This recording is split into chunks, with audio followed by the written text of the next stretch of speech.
Hi students, मैं अमित कुमार।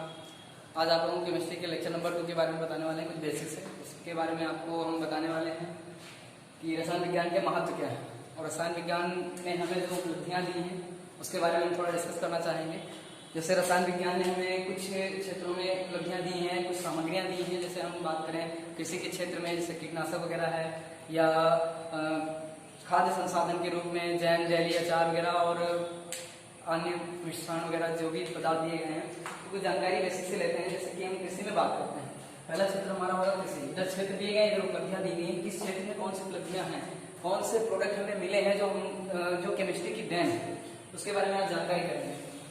तो जैसे बात करें कृषि, कृषि में जैसे हम बात करें तो कीटनाशक हो गया,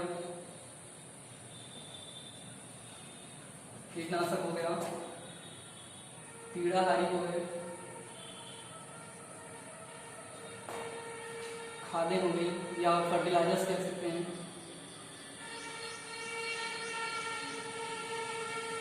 फर्टिलाइजर्स इसमें आते हैं यूरिया वगैरह,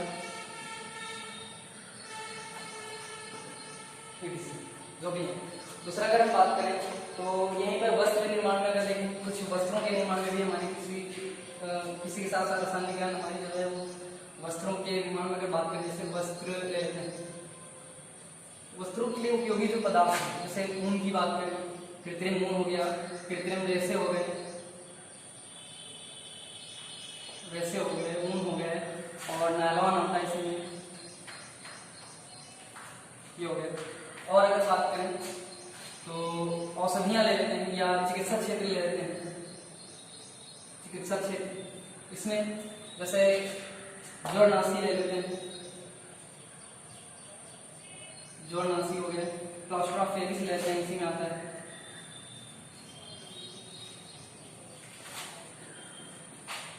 पेरिस, इंजेक्शंस,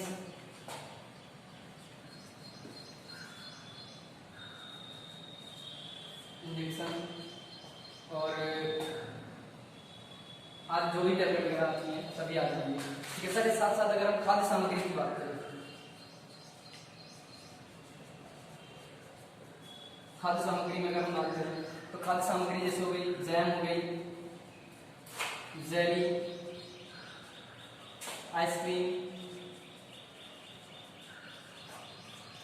मक्खन आदि।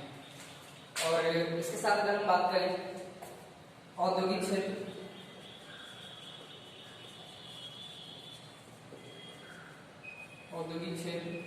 इसमें जैसे कुछ पदार्थ, कुछ केमिकल्स वगैरह बनाए जाते हैं, जैसे दवाएं,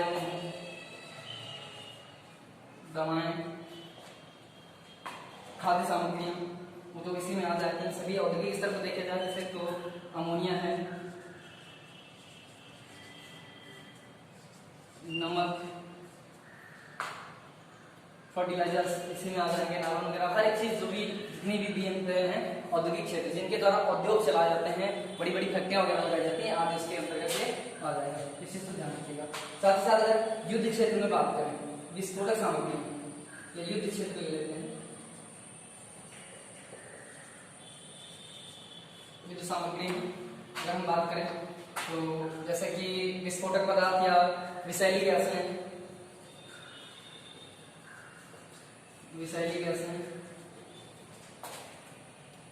और परमाणु बम, अणु बम,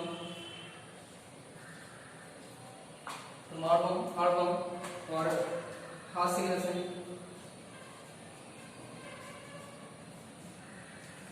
आशु गैसें।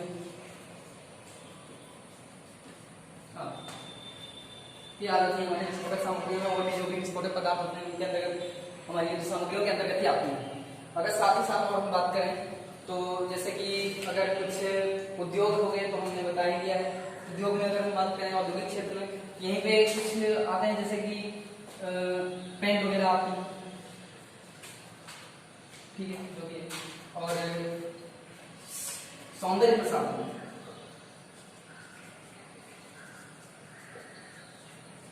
सौंदर्य प्रसाधन, इसमें जैसे बात करें अगर, जैसे कि साबुन है, क्रीम है, पाउडर है, तेल है, तेल शैम्पू है।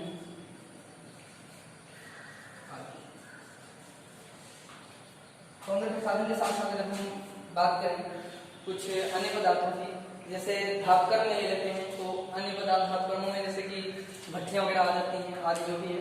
मनोरंजन के साधन, जैसे मनोरंजन के साधन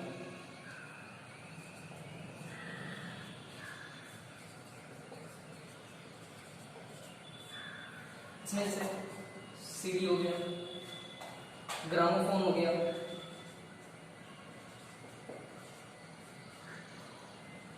फोन रिकॉर्डर हो गया,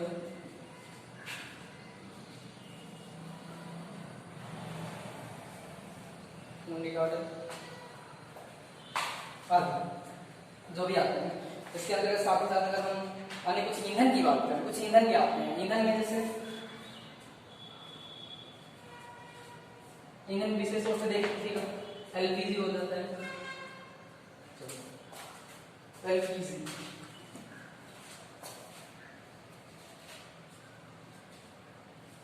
liquid petroleum gas, CNG, crystal CNG, compressed natural gas, और इसी में आ जाता है पेट्रोल, डीजल, केरोसिन, कोयला आदि। ये हो जाते हैं हमारे कुछ औद्योगिक क्षेत्र। जैसे रसायन विज्ञान जो हमारे लिए महत्वपूर्ण है, तो क्षेत्र हमारे हो जाते हैं इधर, और इधर उपलब्धियां हैं। अगर एक बार फिर से रिवाइज करवाना तो किसी क्षेत्र में हमें क्या क्या दिया है, रसायन विज्ञान ने कीटनाशक दिया है, कीटनाशक दिया है, फर्टिलाइजर दिया है, जैसे यूरिया, फास्फोरस, सल्फेट आदि जो भी पदार्थ है। वस्तुओं में अगर बात करें, ऊन दिए हैं, रेशम दिए हैं, नायलॉन दिए हैं, जिनसे प्लास्टिक वगैरह आदि भी आती है। अगर इसमें प्लास्टिक वगैरह भी जोड़ सकते हैं,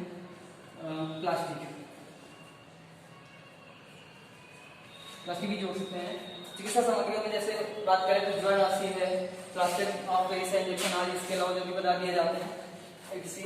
और खाद्य सामग्रियों में बात करें अगर तो जैम, जेली, आइसक्रीम, मक्खन आदि जो भी पदार्थ आते हैं आप देख ही रहे होंगे।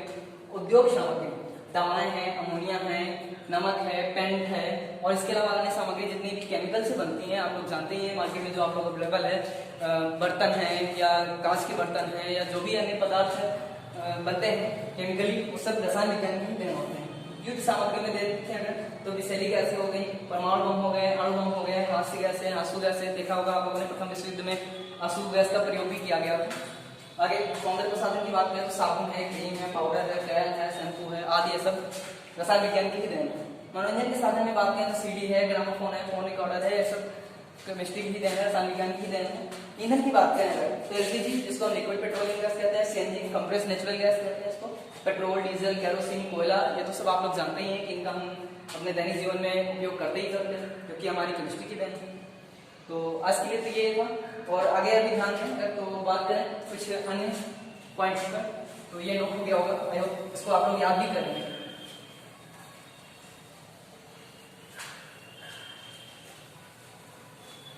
कल के लेक्चर में हमने बताया था, मीन्स प्रीवियस जो लेक्चर हमारा आया था, हमने उसमें कुछ प्रमाण के बारे में और प्रमाण तत्वों के बारे में बात की थी।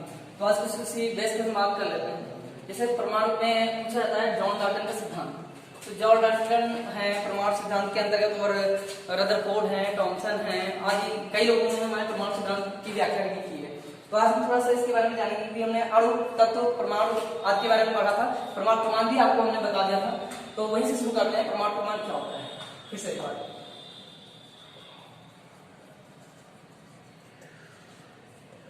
प्रमाण हमने बताया था कि प्रमाण, किसी भी प्रमाण की अगर बात करें तो उसका प्रमाण होता क्या है। प्रमाण नाभिक में उपस्थित प्रोटॉनों की संख्या, क्योंकि प्रोटॉन जितने नाभिक में होते हैं उतने ही इलेक्ट्रॉन उनकी कक्षाओं में बाहर गति करते हुए पाए जाते हैं। इसलिए हम कहें प्रमाण में नाभिक में उपस्थित परमाणुओं की संख्या, प्रोटॉनों की संख्या, या फिर उसकी कक्षा में गति करते हुए इलेक्ट्रॉनों की संख्या, दोनों को हम प्रमाण कहते हैं, जिसको हम जेड से भी लिखते हैं।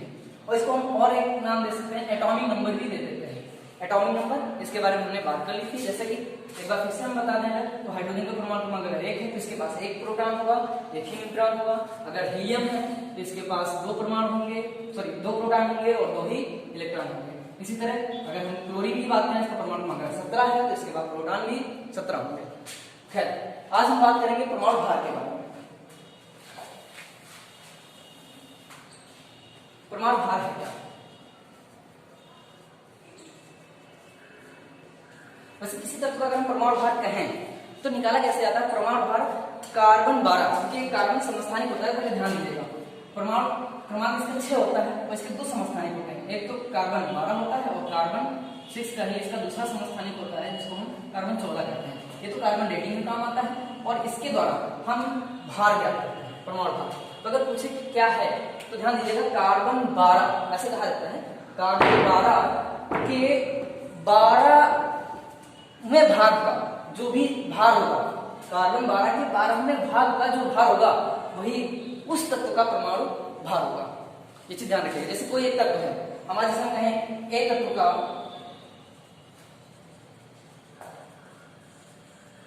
परमाणु भार, ये बराबर किसके होता है? ये चीज ध्यान दीजिएगा। तो हम बताएं आपको कि जितना भी कार्बन 12 का होगा औसत, पहले हम देख लेते हैं तत्व का औसत भार बटे 1/12 कार्बन 12।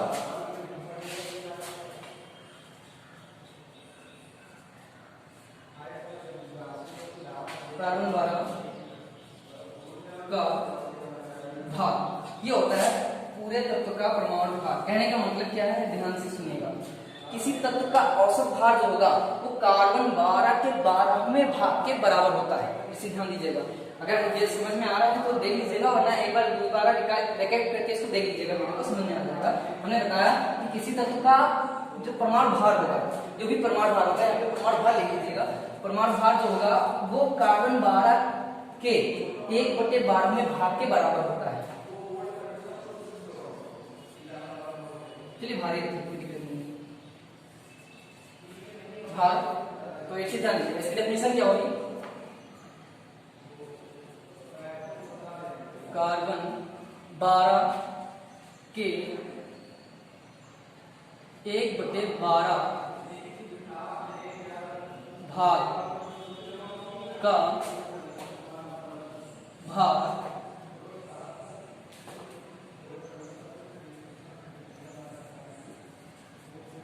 किसी तत्व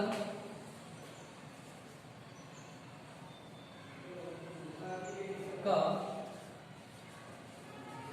परमाणु भार कहलाता है। कार्बन 12 के 1/12 भाग का भार किसी तत्व का परमाणु भार कहलाता है। ये चीज ध्यान रखिएगा, आप लोग इसको नोट कर लीजिएगा। और अगर इसको दूसरी तरह से और हम बताएं तो ये तो होती है इसकी परिभाषा, सूत्र आपके पास है, देख लीजिएगा। और अगर हम दूसरी बात करें, परमाणु भार जनरली क्या होते हैं, ये तो परमाणु भार हो गया, इसको एटॉमिक वेट भी कहते हैं, एटॉमिक वेट।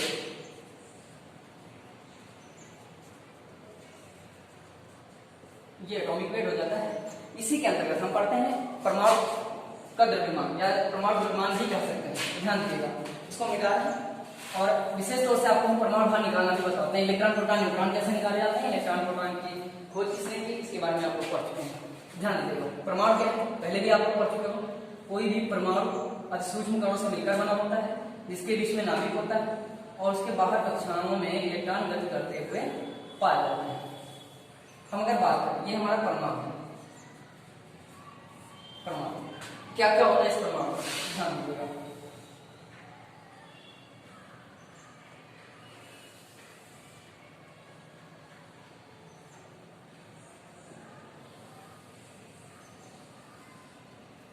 ये होता है नाभिक, इसको हम नाभिक कहते हैं।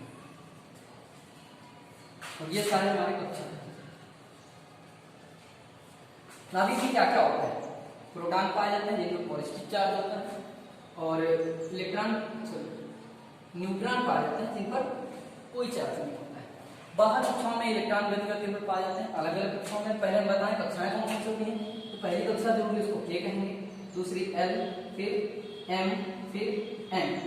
के कक्षा में 2 इलेक्ट्रॉन होते हैं, एल में 8 इलेक्ट्रॉन होते हैं, एम में 18 होते हैं और एन में 32 होते हैं। क्यों होते हैं इसके बारे में ध्यान दीजिएगा जरा, क्योंकि हमारे पास 4 उपकक्षक भी होते हैं। इन कक्षकों में जो के है, के कक्षक में उपकक्षक पाए जाते हैं जिनको एस कहते हैं। इसमें एस और पी होते हैं 4, और जो उपकक्षक होते हैं वो एस, पी, डी और एफ, ये 4 उपकक्षक होते हैं। इनकी स्ट्रक्चर कुछ इस तरह से, ये एस का ऑर्बिटल, इसमें 2 इलेक्ट्रॉन रहते हैं मैक्सिमम, इसलिए इसको S2 लिखते हैं। हालांकि अभी इसको लिखने की जरूरत नहीं है, हम बाद में बताएंगे आपको। इसमें 2 इलेक्ट्रॉन रह जाते हैं, तो ये 3 ऑर्बिटल है, क्योंकि 3 ऑर्बिटल है तो 3 ऑर्बिटल में 2 इलेक्ट्रॉन रहेंगे तो 6 हो जाएंगे। इसी तरह डी में अगर देखें तो डी में 5 ऑर्बिटल होते हैं, प्रत्येक में 2 इलेक्ट्रॉन होंगे तो 10 इलेक्ट्रॉन हो जाएंगे। और एफ में 7 ऑर्बिटल होते हैं, इसलिए इसमें 2 इलेक्ट्रॉन होंगे तो 14 हो जाएंगे। 2 इलेक्ट्रॉन होंगे तो 14 इलेक्ट्रॉन इसमें रहेंगे, ये ध्यान दीजिएगा। अगर बात करें पहली कक्षा में कौन सा ऑर्बिटल होता है, तो यहाँ पे सिर्फ एस होता है, इसलिए जाहिर सी बात इसमें 2 इलेक्ट्रॉन होंगे। दूसरी में अगर बात करें तो एस और पी दोनों पाए जाते हैं, क्योंकि एस में 2 इलेक्ट्रॉन है और पी में 6, तो 6 और 2 मिलकर 8 हो जाएंगे। अब 18 कैसे हो गए, तो पहले में एस है, दूसरे में एस पी है और तीसरे में एस पी और डी हो जाएगा, चौथी में एस पी डी और एफ 4 हो जाएंगे। तो अब 2 और 2 और 8, 2 और 6, 2, 6 और 10, 2, 6, 10 और 14। अगर ये सब जुड़ेंगे तो इनका योग आ जाएगा और यही योग आएगा जो यहाँ दिया गया है। इस चीज को ध्यान दीजिएगा। आई होप कि आप लोग समझ चुके होंगे प्रोटॉन क्या है, नाभिक क्या है, न्यूट्रॉन क्या है। तो ये प्रोटॉन हो गए हमारे, ये न्यूट्रॉन हो गए। हालांकि इसको खोल करने की जरूरत नहीं है आपको, यहाँ पे बाहर इलेक्ट्रॉन पाए जाएंगे। बाहर जो कक्षाएं पाई जा रही है इनको हम कक्षक कहते हैं, या इसको हम सेल, इसका मतलब हिंदी में कवच होता है, सेल या कक्षक। नाभिक हमारा न्यूक्लियस होता है, केंद्रक होता है, जिसमें प्रोटॉन और न्यूट्रॉन गति करते हुए पाए जाते हैं, और यही सबसे हमारा सघन भाग, सबसे भारी भाग होता है परमाणु का। ये चीज ध्यान दीजिएगा। अब इसके बारे में थोड़ा और बताना चाहते हैं कि इलेक्ट्रॉन, प्रोटॉन और न्यूट्रॉन की खोज किसने की थी।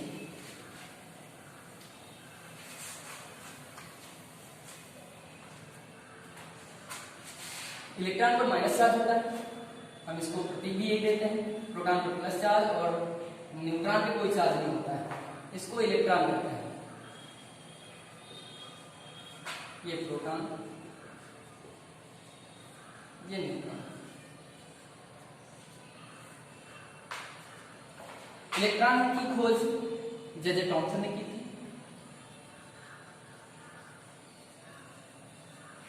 प्रोटॉन की खोज रदरफोर्ड ने की थी और न्यूट्रॉन की खोज चैडविक। कभी कभी यहाँ पे आपको गोल्ड स्ट्रिंग भी मिल जाता है, इस नाम से कंफ्यूज ना हो, चाहे ये आए या एक आएगा, आपको एक मिलेगा, चाहे रदरफोर्ड मिलेगा, गोल्ड स्ट्रिंग मिलेगा। बात करते हैं इन पर आवेश कितना होता है। तो इस पर कोई आवेश नहीं होता है, न्यूट्रॉन पर, क्योंकि आप लोग देख रहे हैं कोई आवेश नहीं है। इस पर धनात्मक होता है, लेकिन कितना होता है उसके बारे में ध्यान दीजिएगा। पहले इसके इलेक्ट्रॉन की बात करें तो -1.6 × 10⁻⁻19 ये इसका आवेश होता है, कूलम्ब में होगा। और ये इसका होगा +1.6 × 10⁻⁻19 ये हो जाएगा इसके बारे में बेसिक थोड़ा। तो इलेक्ट्रॉन क्या है, प्रोटॉन क्या है, न्यूट्रॉन क्या है, इसका प्रतीक क्या है, इसका आवेश क्या है, इसकी खोजकर्ता कौन है और ये कहाँ पाया जाता है, मैंने पहले भी बता दिया। तो इस चीज को ध्यान दीजिएगा। आगे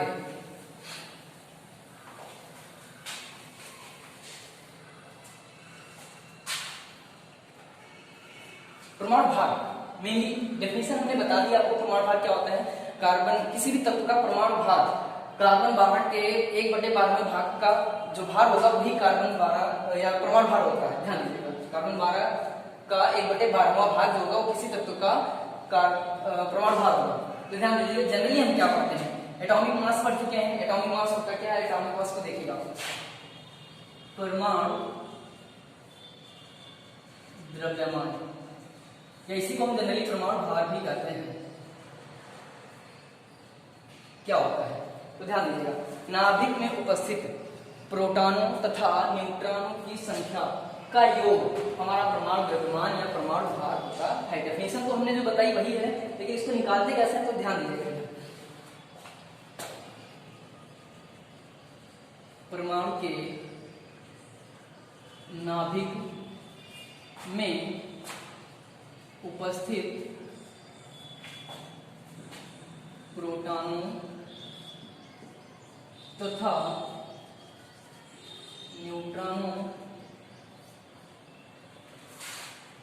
का योग उस तत्व का परमाणु भार या द्रव्यमान कह सकते हैं कहलाता है। सूत्र क्या होगा, तत्व का परमाणु भार बराबर नाभिक में उपस्थित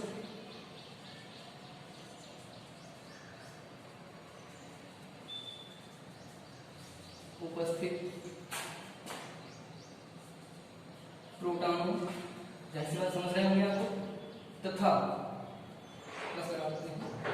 न्यूट्रॉनों की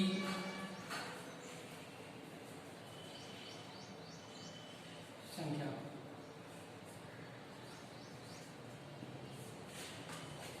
नाभिक में से प्रोटॉनों तथा न्यूट्रॉनों के योग का जो भी होगा, प्रोटॉन प्लस न्यूट्रॉन सीधे हम लिख सकते हैं।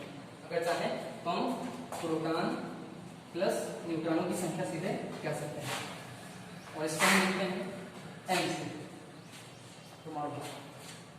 इस चीज को ध्यान रखिएगा। अगर हम बात करेंगे एग्जाम्पल के तौर पर हम लेते हैं Na सोडियम। ध्यान रखिएगा, पहले इसके बारे में थोड़ा जानकारी देते हैं। इसका परमाणु क्रमांक 11 होता है और इसका भार 23 होता है। ये जो है ये परमाणु क्रमांक है, परमाणु क्रमांक है, और यहां जो दिया होता है ये परमाणु भार है, और ये जो दिया हुआ है Na ये तत्व का प्रतीक है।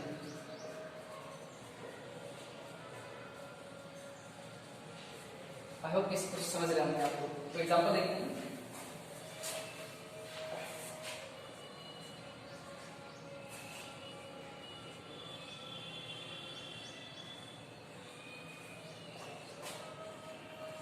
पहले समझिएगा आप लोग कैसे हम इसको निकालते हैं, उसके बाद ध्यान दीजिएगा।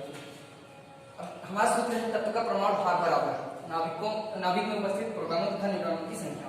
तो यहाँ पे क्या है, हमें परमाणु क्रमांक दिया गया है, परमाणु भार भी दिया गया है। हमें अगर इलेक्ट्रॉन प्रोटॉन न्यूट्रॉन निकालना है तो आपको पता होना चाहिए कि नाभिक में जितने जितने प्रोटॉन होंगे कक्षाओं में उतने ही इलेक्ट्रॉन होंगे। ये चीज ध्यान रखना, यानी किसी परमाणु में उपस्थित इलेक्ट्रॉन बराबर होते हैं नाभिक में उपस्थित प्रोटॉन। जितने इलेक्ट्रॉन बाहर कक्षाओं में होंगे उतने ही इलेक्ट्रॉन नाभिक में पाए जाते हैं।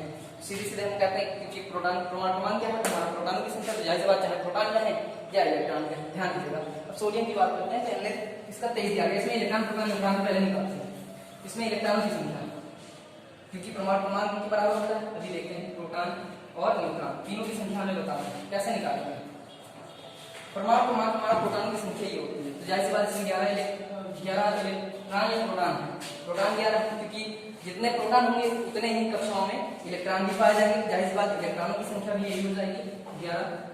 और क्योंकि हमें पता है हम जब इस सूत्र से निकालेंगे, जब हमें प्रोटॉनों की संख्या और न्यूट्रॉनों की संख्या किसी की भी मालूम हो जाएगी तो भार हम आराम से निकाल सकते हैं। हमें न्यूट्रॉनों की संख्या नहीं पता है, हमें परमाणु क्रमांक पता है, परमाणु भार दिया गया है 23 परमाणु भार दिया गया है, और 11 जो दिया गया है परमाणु क्रमांक प्रोटॉनों की संख्या दी गई, न्यूट्रॉनों की संख्या हमें निकालनी होती है। तो जाहिर सी बात हम निकाल सकते हैं। हमें भार दिया गया है 23 दिया गया है, इधर देखते हैं 23 माइनस परमाणु न्यूट्रॉनों की संख्या हमें नहीं पता है, तो हम इसमें से इसको घटा लेंगे, ये हमारा आ जाएगा। न्यूट्रॉनों की संख्या बराबर हो जाएगी हमारी, न्यूट्रॉनों की संख्या बराबर परमाणु तत्व का परमाणु भार माइनस नाभिक में उपस्थित प्रोटॉनों की संख्या। 23 में से अगर हम 11 घटा देंगे तो हमारा आंसर आ जाएगा 12। ध्यान दीजिए एक बार, इसको तो हम लिख दे रहे हैं, कैसे इसको लिखना होता है। तो न्यूट्रॉनों की संख्या बराबर, इसको हमने m लिखा था, m माइनस, और इसको हमने प्रोटॉनों की संख्या या परमाणु क्रमांक, इसको हमने z लिखा z, ये हमारा हो जाएगा, ये सूत्र हो जाएगा और ये हमारा आंसर हो जाएगा इस क्वेश्चन का। तो इसमें न्यूट्रॉनों की संख्या कितनी आएगी, तो 12 हो जाएगा। ध्यान दीजिएगा। अगला कुछ एग्जांपल हम आपको दे रहे हैं, वो करिएगा। क्वेश्चन कैसे आते हैं ध्यान दीजिएगा।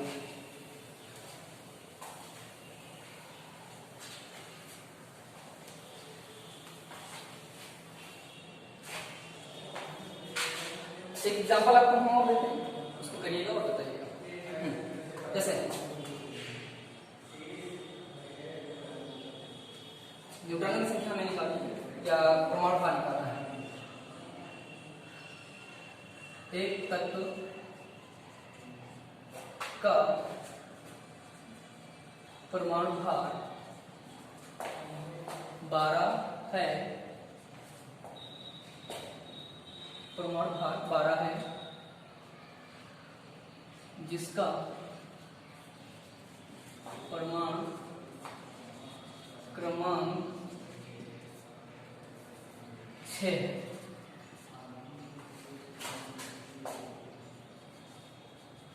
न्यूट्रॉनों की संख्या बताइए।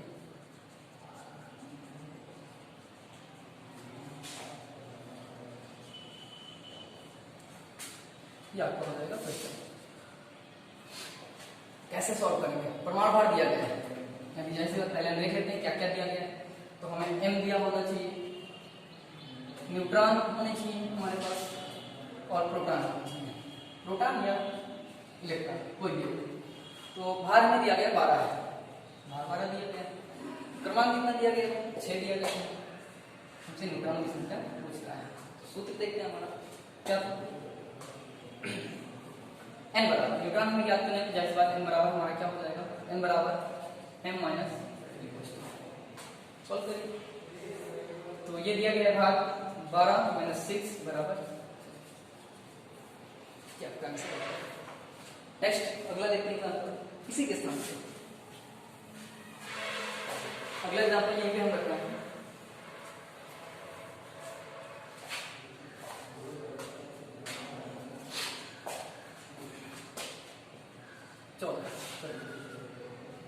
चौदह दिया गया है और यहाँ पर परमाणु क्रमांक 7 दिया गया है।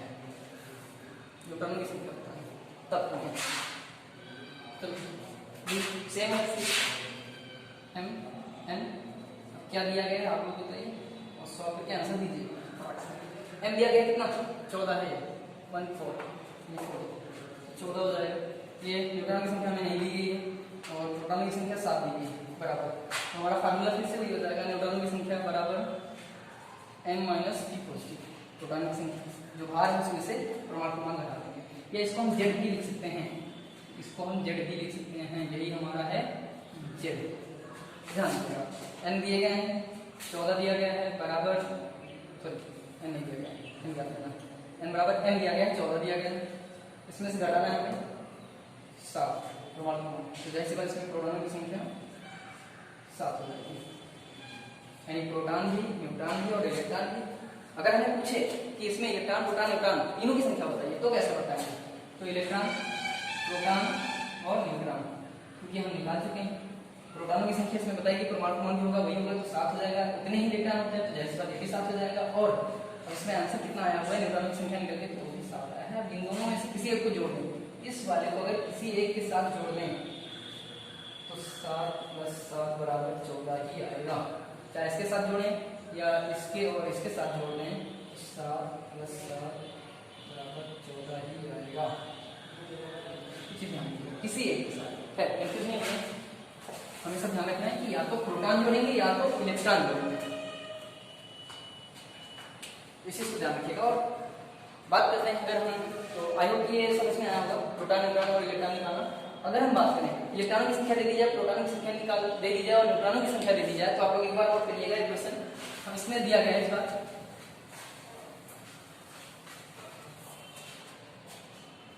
एक तत्व का परमाणु क्रमांक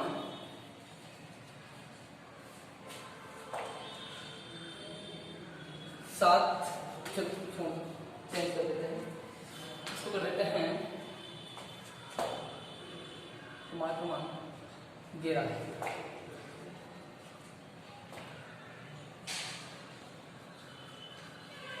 जिसके नाभिक में 12 इलेक्ट्रॉन उपस्थित है। तत्व का परमाणु भार ज्ञात कीजिए। क्वेश्चन वही है और आप इसे बता भी सकते हो कौन सा तत्व है। जाहिर सी बात परमाणु क्रमांक दिया गया है तो आपको पता होना चाहिए। आवासानी आप लोग पढ़ रखे हो 11, परमाणु क्रमांक 11 किसका है? जाहिर सी बात सोडियम का है, आपको पता होना चाहिए। छात्र पता है तो इसके बारे में हम बता तो चुके हैं, लेकिन फिर भी एक बार एग्जाम्पल इसके साथ में कोई भी एग्जाम्पल फिर एक और हम अभी देंगे, ध्यान दीजिएगा। परमाणु क्रमांक दिया गया है यानी कि परमाणु क्रमांक Z या प्रोटॉनों की संख्या दी गई है, कितनी है? 11। परमाणु भार सॉरी नाभिक दिया गया है यानी नाभिक में न्यूट्रॉनों की संख्या दी गई, न्यूट्रॉन दिए गए 12 और आपसे m पूछना है। m बराबर क्वेश्चन मार्क, तो आपका भार बराबर भाई m बराबर Z प्लस Z या P है, कुछ भी कर सकते हैं। इस सूत्र से हमें निकालना है जहाँ m बराबर परमाणु का भार यानी कि एटॉमिक वेट एटॉमिक मास और Z हमारा परमाणु क्रमांक, n हमारे न्यूट्रॉनों की संख्या। m बराबर हमें लिख दिया गया है, अक्सर देखते हैं क्या होता है। Z बराबर हमारा दिया गया 11 प्लस नाभिक में न्यूट्रॉन दिए गए 12, टोटल हमारा परमाणु भार जो हो जाएगा m हो जाएगा वो 23 और आपको पता है 23 सोडियम का है। आई होप कि इतना समझ में आया होगा। तो आज के लिए इतना ही। और हाँ, और दो चीजें और बता देते हैं आपको। समस्थानिक संभारिक और समन्वितानिक बता देते हैं थोड़ा जल्दी से। क्या होता है समस्थानिक संभारिक और समन्वितानिक? इस टॉपिक से आज इतना ही और बाकी समस्थानिक संभारिक देख लीजिए एक बार।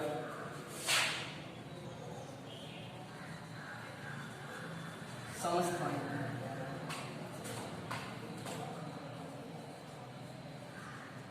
संभारिक समन्वितानिक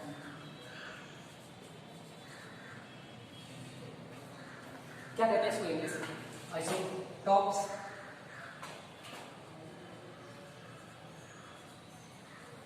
आइसोटॉप्स कहते हैं इसको। संभारिक को आइसोबार कहते हैं, आइसोबार्स, और इसको कहते हैं आइसोटॉन्स। क्या होता है? थोड़ा थोड़ा समझ लो। समस्थानिक वे तत्व जिनके परमाणु क्रमांक तो समान होते हैं, ध्यान दीजिए, परमाणु क्रमांक समान होते हैं, परंतु इनके नाभिक में उपस्थित प्रोटॉनों की संख्या भिन्न भिन्न होती है। इसे ध्यान रखिएगा।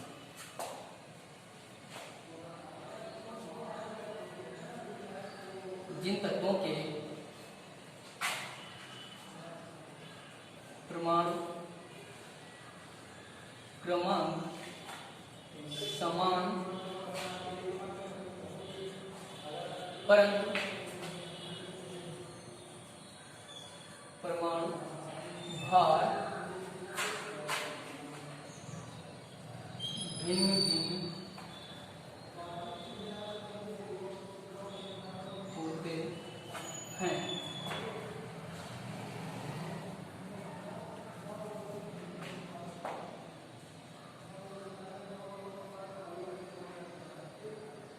उस तत्व के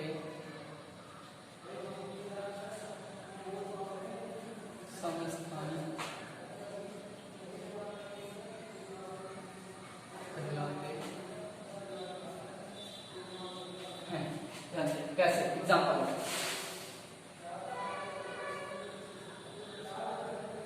एग्जाम्पल थोड़ा विशेष तौर से समझिएगा फिर समझ में आता है।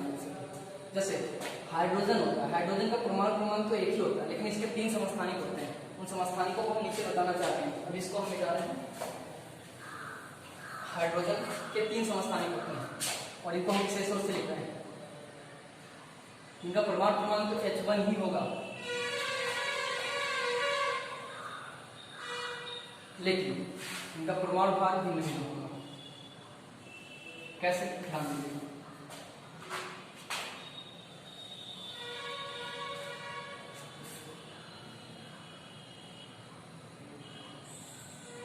प्रोटॉनों की संख्या यहाँ पर 1 हो जाएगी और न्यूट्रॉनों की संख्या यहाँ पर 0 और बाहर कक्षाओं में इलेक्ट्रॉन 1 होगा। इसको हम प्रोटियम कहते हैं। दूसरा देखिएगा, प्रोटियम नाभिक में प्रोटॉन तो 1 है लेकिन न्यूट्रॉन नहीं है और बाहर बाहर इलेक्ट्रॉन भी 1 है, इसलिए इसका परमाणु क्रमांक तो 1 है और भार भी इसका 1 ही होगा क्योंकि न्यूट्रॉन ही नहीं तो जुड़ेगा। दूसरा देखिएगा, इसमें 1 प्रोटॉन और 1 न्यूट्रॉन होता है और बाहर इलेक्ट्रॉन भी 1 ही होता है। तो भार देखो अंतर आ गया। परमाणु भार क्या होता है, नाभिक में उपस्थित प्रोटॉन और न्यूट्रॉनों का योग यानी दोनों का योग। तो जैसे कितना हो रहा है, 2 हो रहा है, 1 प्रोटॉन और 1 न्यूट्रॉन। बाहर इलेक्ट्रॉन तो ही है तो उससे हमें मतलब नहीं, 1 प्रोटॉन 1 न्यूट्रॉन दोनों को जोड़ेंगे तो 2 आएगा। परमाणु भार हमारा 2 हो जाएगा और परमाणु क्रमांक क्योंकि प्रोटॉन 1 है इसलिए प्रोटॉन 1 होने के कारण परमाणु क्रमांक भी 1 ही रहेगा। ये हो जाएगा ड्यूटी।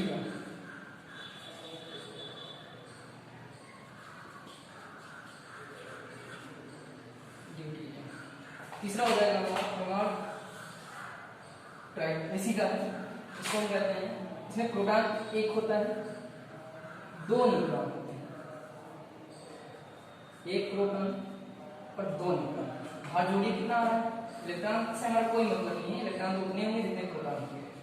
इन दोनों को जोड़ दीजिए, 2 और 1 3, कितना आ रहा है 3 आ रहा है। तो ये भार आपका 3 दिया है। परमाणु क्रमांक की प्रोटॉन 1 है और इलेक्ट्रॉन भी 1 ही है, इसलिए परमाणु क्रमांक 1 ही रहेगा। तो इसको हम कहते हैं ट्राइटियम।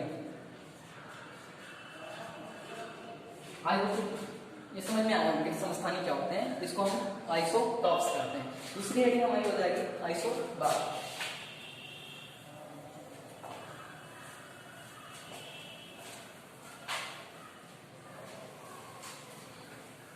थोड़ा सा डिफरेंस है।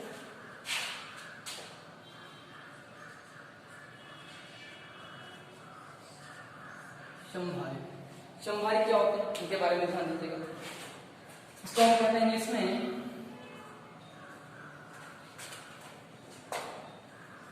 आइसोबार्स।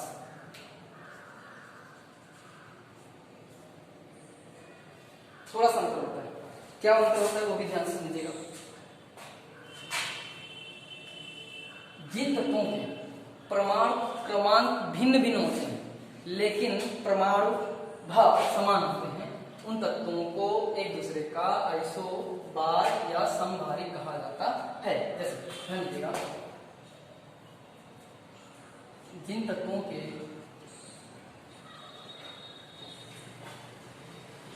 परमाणु क्रमांक भिन्न भिन्न,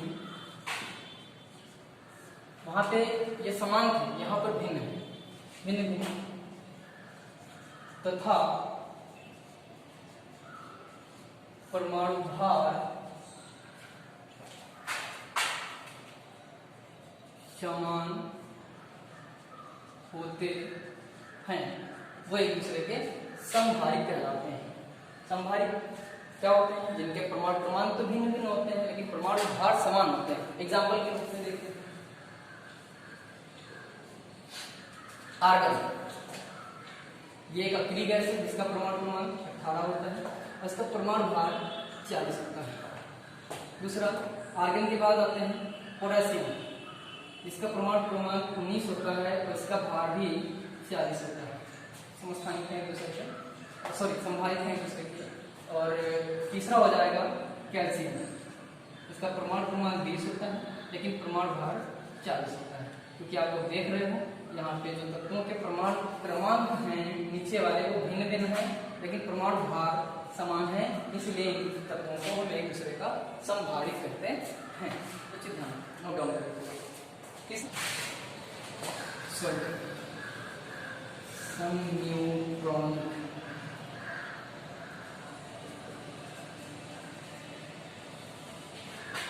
समन्यूट्रॉनिक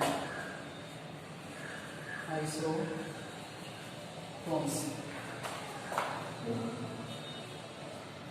जिन तत्वों के न्यूट्रॉन समान होंगे, इन तत्वों के क्रमांक भिन्न भिन्न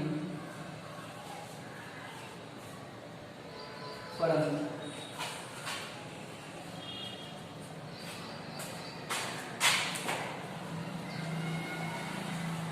नाभिक में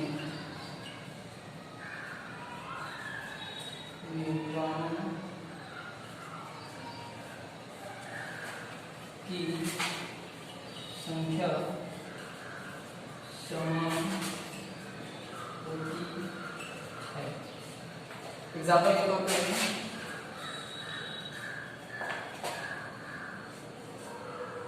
हाइड्रोजन का परमाणु तीसरा समस्थानिक, जिसको हम ट्राइटियम कहते हैं, इसके प्रोटॉनों की संख्या जो होती है 2 होती है, भार टोटल मिला के 3 हो जाता है। और साथ ही साथ अगर देखें हीलियम, जिसमें क्रमांक तो इसका 2 होता है और परमाणु भार 4 होता है। इसके नाभिक में अगर देखा जाए, इसमें प्रोटॉनों की संख्या 1 प्रोटॉन होगा और न्यूट्रॉन 2 हो जाएंगे। न्यूट्रॉन को ध्यान देना है और इलेक्ट्रॉन 1 होगा, कोई मतलब नहीं है इससे। दूसरा हमारा हो जाएगा इधर भी, यहाँ भी वही है, प्रोटॉन तो 2 हैं लेकिन न्यूट्रॉनों की संख्या भी यहाँ पर 2 हो जाएगी और बाहर इलेक्ट्रॉन 2 हैं। हमारा इससे भी कोई मतलब नहीं है। परमाणु क्रमांक देखिए, यहाँ पर परमाणु क्रमांक 1 है और यहाँ परमाणु क्रमांक 2 है। प्रोटॉन यहाँ 1 है, यहाँ पर 2 है, हमें इससे कोई मतलब नहीं है। लेकिन समान क्या होना चाहिए, सम न्यूट्रॉनिक है, इसलिए समान हमारे न्यूट्रॉन है। 2 न्यूट्रॉन यहाँ भी हैं और 2 न्यूट्रॉन यहाँ भी हैं। अगर इसको और इसको जोड़ेंगे तो भार हमारा 3 आ रहा है। वैसे प्रोटॉन देखें तो 1 है, यहाँ पर अगर 2 और 2 जोड़े प्रोटॉन तो 4 हो रहा है भार, और प्रोटॉन की संख्या से देखें तो 2 है, क्योंकि यहाँ पे न्यूट्रॉन हमारे समान है। ये न्यूट्रॉन और ये न्यूट्रॉन समान है। आई होप कि आप लोगों को ये वीडियो समझ में आई होगी। इसके लिए धन्यवाद।